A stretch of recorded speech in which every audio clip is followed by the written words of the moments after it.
What's the problem? What's the problem? What's the problem? You are in Palestinian private land. What's the problem? What's the problem? What? Hey, what's the problem?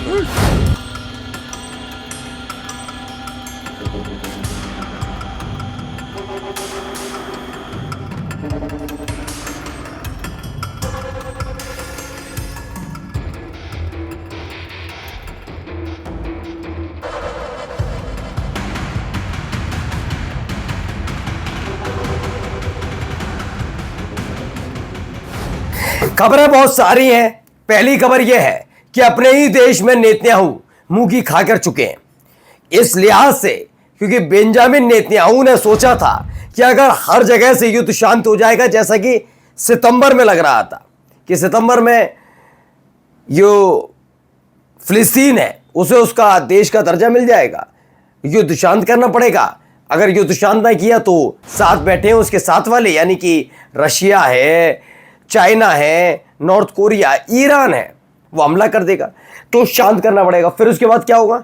फिर उसके बाद अपने देश के अंदर भ्रष्टाचार के मामले चलेंगे, ना केवल उनके खिलाफ बल्कि उनके बेटे के खिलाफ। तो आखिरकार उन्होंने क्या किया?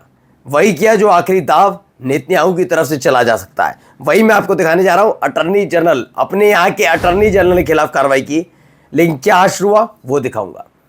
लेकिन इसके साथ साथ हिजबुल्लाह, ईरान, रशिया, अलग अलग जगह से बहुत बड़ी बड़ी खबरें निकल कर आई हैं, वो भी आपको दिखाऊंगा। नमस्कार, मैं हूं प्रज्वल गौतम और आप देख रहे हैं the live TV. The live TV, सच सबसे आगे।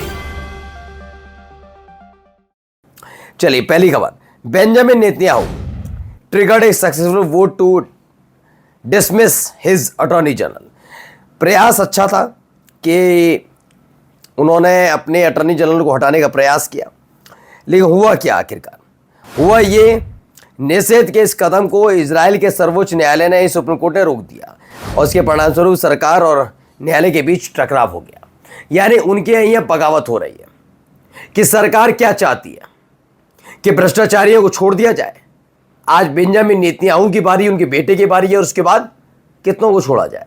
यानी खुल्ला उनके खिलाफ अदावत चल रही है। पहली खबर यही थी। अब दूसरी खबर देखिए, Israel has issued a final order banning the Grand Mufti of Jerusalem। अब देखिए, एक तरफ यहां पर कहानी चलती है और दूसरी तरफ क्या करते हैं ये जो एक एडवोकेट है खाल्दूम नज़्म के मुताबिक इजराइल ने यरूशलेम फिलिस्तीनी क्षेत्रों के ग्रैंड मुफ्ती शेख मोहम्मद हुसैन पर अल-अक्सा मस्जिद में 6 महीने के लिए प्रवेश पर अंतिम प्रतिबंध लगा दिया। मैं कह रहा हूं 6 महीना बचा है, 1.5 तुम पर। अल-अक्सा पर कितने दिन रुक पाओगे? ये जानबूझकर किया जा रहा है। ये जानबूझकर वो किया जा रहा है क्योंकि इजराइल बुरी तरह से घिरा हुआ है। इजराइल जानता है आज नहीं तो कल हालत ये होगी इसी अल-अक्सा में। ये जितने फिलिस्तीनी हैं, और फिलिस्तीनी नहीं, जितने अरब देशों के लोग हैं, अपनी दुनिया की तीसरी सबसे पवित्र मस्जिद अल-अक्सा में नमाज अता करते आए नजर आएंगे। इसीलिए कभी कहा जाता है गजा के अंदर आप ज़्यादा से ज़्यादा सैनिक भेज दीजिए, वेस्ट बैंक पर कब्जा कर लीजिए, लेकिन हो कुछ नहीं पा रहा। इनका अपना जो मंत्री नहीं है बेन गुवेर, वो इसके सामने ज़बरदस्ती अपने देश के, अपने धर्म की दुआ पढ़ता है। मैं तो कहता हूँ खुला स्वागत है। कोई कम से कम धार्मिक तो हो रहा है। वो आदमी धार्मिक ही नहीं था, कम से कम धार्मिक हो रहा है। याद तो आ रहे हैं, क्यों याद आ रहे हैं? कम से कम चलन में ही सही याद तो आ रहे हैं, क्योंकि टाइम आ गया इनका। तो खैर, अगली खबर देखिए। अगली खबर ये है, ये देखिए हरकतें देखिए इनकी, डंकी वंकी क्या क्या करा जा रहा है देखिए।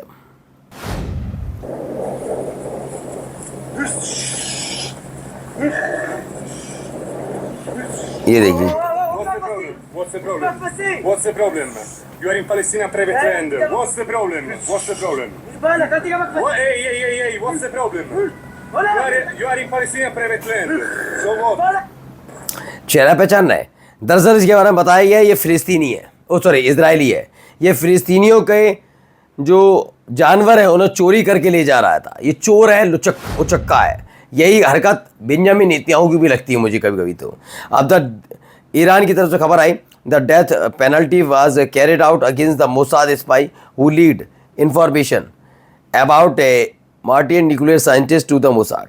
बताया गया कि एक व्यक्ति जिसने मोसाद को जानकारी उपलब्ध कराई थी एक न्यूक्लियर साइंटिस्ट की, उसको अब फांसी की सज़ा दी जा रही है। ये भी ज़रूरी भी है, मैं मानता हूँ जो अपने देश के साथ देशद्रोह करे उसके खिलाफ कार्रवाई होनी चाहिए। अब कैसी है क्या, अब देखिए इजराइल के सैनिक क्या कर रहे हैं फिलिस्तीनियों से। देखिए वेस्ट बैंक में देखिए, ये देखिए कैसे आते हैं, ये देखिए वहां फिलिस्तीन का झंडा उखाड़ फेंका जाता है। वो बुजुर्ग व्यक्ति बैठे हुए हैं, आराम से बैठे हुए हैं, वो देख रहे हैं, सब चोरी छिपे ही से लेकिन देख रहे हैं आराम से। वो कह रहे हैं देखते रहो, उन्होंने कहा जो करना है कर लो, वक्त कितना रह गया सितंबर तक का। चलिए एक और हरकत देखिए इनकी, अभी देखिए कैसे इन्हें लताड़ा जा रहा है, वो भी देखिए।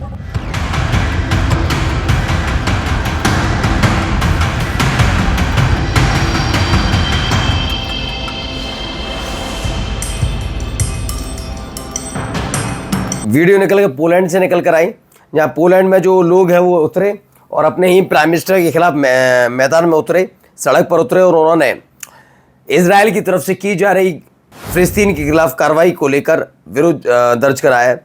ईरान एक्सपेरिमेंट मैंने convicted of spy for Israel, ये मैंने खबर दिखाई है आपको। एक खबर निकल कर आई है by X21, there will be a significant attack in Yemen, correspondent for Israel's channel 14। ये बताया गया है 21 अगस्त तक एक बड़ा हमला यमन पर हो सकता है, यमन पर हमला। और यमन जो रोज़ हमला कर रहा है वो तो कहता है मेरे को जब हमला करना है करिए, मुझे जब दागना है दाग दीजिए। तो ये भी स्थिति बनती नजर आ रही। अब आइए strategy for surrender, Hezbollah condemn Lebanese cabinet decision on डिसआर्मामेंट। मैंने बताया था ये खबर, वैसे भी हिजबुल्लाह ने नाराज़गी व्यक्त की थी कि जो लेबनीज गवर्नमेंट है उन्होंने कहा है कि जो उनके हथियार छोड़ देने चाहिए वो उसके खिलाफ है। और वही बात अब निकल कर आ रही है, उन्होंने कहा नहीं हम छोड़ने नहीं जा रहे। और जैसे जैसे लेबनान में लगातार नाराज़गी व्यक्त की जा रही है, लोग सड़क पर उतर रहे हैं। अभी मैंने आपको वीडियो भी दिखाई थी कैसे अब नाराज़ है। उसके बाद लेबनान की जो सरकार है उसने भी साफ साफ कह दिया हाँ अब हम अपने लोगों के साथ हैं।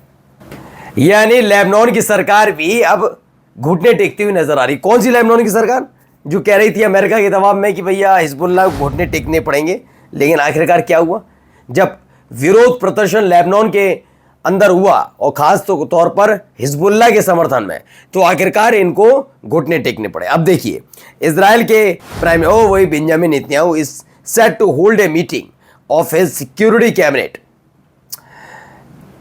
6 PM शाम को बुलाई गई है कल यरूशलेम ऑफिस में। किस लिए? यह देखने के लिए करना क्या है, क्योंकि पूरी दुनिया तो खिलाफ खड़ी हो चुकी है। अब कहाँ जाएं, कैसे जाएं? अगर यहाँ से भागना पड़ा, क्योंकि तो है तो फिलिस्तीनियों की ज़मीन, अगर यहाँ से भागना पड़ा तो कहाँ भागेंगे? कोई आसपास पड़ोसी लेने के लिए तैयार नहीं है।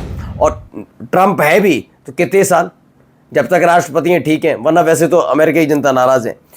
मॉस्को ने भी नाराज़गी व्यक्त की है, क्योंकि क्या हुआ कि जो बेन गुवेन है, जो इनके अपने मंत्री हैं, उन्होंने इजराइल के आम लोगों को हथियार उपलब्ध कराए और इसकी वजह से वो क्या कर रहे हैं, रशियन डिप्लोमेट्स पर हमला कर दिया। उसको लेकर वेस्ट बैंक में नाराज़गी है और रूस ने कहा ये गलत तरीका है, यह आपने जो किया गलत है। पेंटागन कन्फर्म किया है कि withdrawal from their bases in Syria. बताया गया पेंटागन यानी अमेरिका ने कहा कि वो सीरिया से अपने बेस खाली कर रहा है। ये खबर निकल कर सामने आई कि भई हम तो खाली करने जा रहे हैं और धीरे धीरे वहाँ से निकलते हुए जा रहे हैं। यानी कुल मिलाकर अमेरिका अपने खेलों में फंसाने की कोशिश कर रहा है और इजराइल क्या चाह रहा है, इजराइल सोच रहा है थोड़ा और समय मिल जाए, जैसे गजा और वेस्ट बैंक पर कब्जा कर लिया जाए। लेकिन खबर ये निकल कर आई है वेस्ट बैंक और इजराइल गजा पर कब्जा करने के बावजूद हो सकता है कि इजराइल को अपना कुछ इलाका छोड़ना पड़े। नमस्कार। द लाइव टीवी, सच सबसे आगे।